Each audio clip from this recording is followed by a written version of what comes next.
അങ്ങനെ തന്നെ പനിയൊന്നും മാറിയിട്ടില്ല. പക്ഷേ ഞാനൊന്ന് റെക്കോർഡ് ചെയ്യാമെന്ന് വിചാരിച്ചു. അപ്പം നമുക്ക് റിലേറ്റീവ്സിനൊക്കെ കൊടുക്കാൻ പറ്റിയ, ഫാമിലി മെമ്പേഴ്സിനൊക്കെ കൊടുക്കാൻ പറ്റിയൊരു ഈസി ആയിട്ടുള്ളൊരു ഗിഫ്റ്റ് ഐഡിയാണ്. അപ്പം നമുക്കിനി അത് കാണാം. അപ്പോൾ നിങ്ങൾക്ക് ഇഷ്ടമുള്ള 2 പേപ്പർ എടുക്കാം. അപ്പോൾ ഇതാണ് നമ്മുടെ സംഭവം. ഒരു ഗ്ലൂവും പിന്നെ 2 ഇഷ്ടമുള്ള കളർ പേപ്പർ, അല്ലെങ്കിൽ A4 സൈസ് പേപ്പർ. എന്നിട്ട് ഞാൻ കാണിക്കുന്ന പോലെ ഒന്ന് മടക്കി കൊടുക്കണം. ഭയങ്കര ഈസി ആയിട്ടുള്ള ക്രാഫ്റ്റാണ്. നിങ്ങൾ ആ ഗമ്മിലോ ആ ഫെവി സ്റ്റിക്കിൻ്റെ കോലം നോക്കണ്ട, തീർന്നിരിക്കുകയാണ്, പുതിയതായിട്ട് മേടിക്കണം. അപ്പോൾ എന്തായാലും നിങ്ങൾ നോക്കിക്കോളൂ. ഈസിയാണ് ഗൈസ്.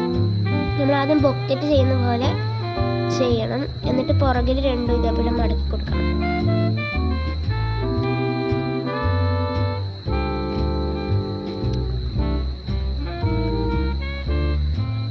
ഇതിൽ ഞാൻ എഴുതിയതുകൊണ്ട് ബ്ലാക്ക് വെച്ച് എഴുതിയാലും ബ്ലൂ വെച്ച് എഴുതിയാലും കാണാൻ പറ്റുന്നില്ല. ഇത് നല്ല ഡാർക്ക് കളറാണ്. പക്ഷേ ഞാൻ ഫസ്റ്റ് ട്രയലും ചെയ്താണ്. എൻ്റെ തന്നെയാണ് കേട്ടോ. നിങ്ങൾക്ക് യൂട്യൂബിൽ സെർച്ച് ചെയ്ത് അങ്ങനെ കാണാനൊന്നും പറ്റത്തില്ല. അപ്പോൾ ഇതേപോലെ തന്നെ മറ്റേതും ഉണ്ടാക്കിയെടുക്കണം.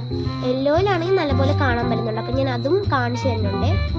നിങ്ങൾക്ക് ഇഷ്ടമുള്ള പോലെ റൈറ്റിങ്സ് എഴുതാം. ഞാനിപ്പോൾ ഇങ്ങനെയാണ് എഴുതാൻ. നിങ്ങൾക്ക് എങ്ങനെ വേണമെങ്കിലും എഴുതാം. നിങ്ങൾക്ക് മുകളിൽ ഗ്യാപ്പുള്ള സ്ഥലത്താണ് നമ്മൾ ആദ്യം ഓപ്പൺ മീ എന്ന് എഴുതേണ്ടത്. എങ്ങനെ വേണമെങ്കിലും എഴുതാം. ഗ്യാപ്പുള്ള സ്ഥലത്താണ് നിങ്ങൾക്ക് ഓപ്പൺ എന്ന് എഴുതണമെങ്കിൽ ഓപ്പൺ മീ അഥവാ ഹലോ അങ്ങനെ എന്നൊക്കെ എഴുതണമെങ്കിൽ അങ്ങനെ എഴുതിയാൽ മതി. എന്നിട്ട് മറ്റേതും എടുത്തിട്ട് എന്തെങ്കിലും ഇഷ്ടമുള്ള, ഞാനിപ്പോൾ ഐ ലവ് യു എന്നാണ് എഴുതുന്നത്. ഇതിപ്പം എൻ്റെ അമ്മയ്ക്ക് കൊടുക്കാനായിട്ടാണ് ഉണ്ടാക്കുന്നത്. നിങ്ങൾക്ക് ഇഷ്ടമുള്ള മെസ്സേജ് എഴുതാം. അപ്പോൾ ഞാനിപ്പോൾ ഇവിടെ ഹാർട്ടിൻ്റെ ആണ് കേട്ടോ ചെയ്ത് തരുന്നത്. പിന്നെ എൻ്റെ ഫ്രണ്ടിനും കൊടുക്കാനാണ്. അപ്പോൾ എൻ്റെ ഫ്രണ്ടിൻ്റെ ബർത്ത്ഡേ ആയിരുന്നു. അപ്പം സാദിക എന്നാണ് അവളുടെ പേര്.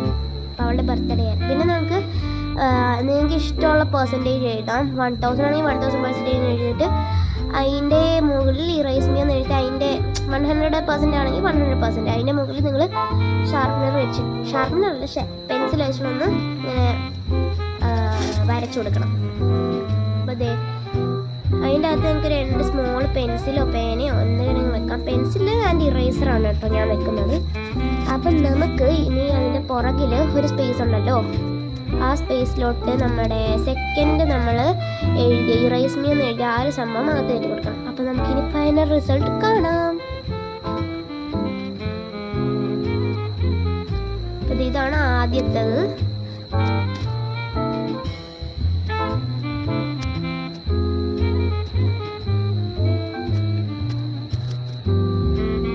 കാണാൻ പറ്റാതെ ഇറേസ് ചെയ്ത് കഴിയുമ്പോൾ 100% എന്ന് ഉള്ളത്.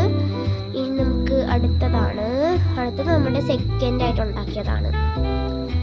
അത് നമ്മൾ എടുക്കുമ്പോൾ അങ്ങനെ കാണാൻ പറ്റുന്നില്ല. അത് കുറച്ച് ഡാർക്കായി പോയി, കാണാനും പറ്റുന്നുണ്ടായിരുന്നില്ല. അപ്പം എന്തായാലും കുഴപ്പമില്ല.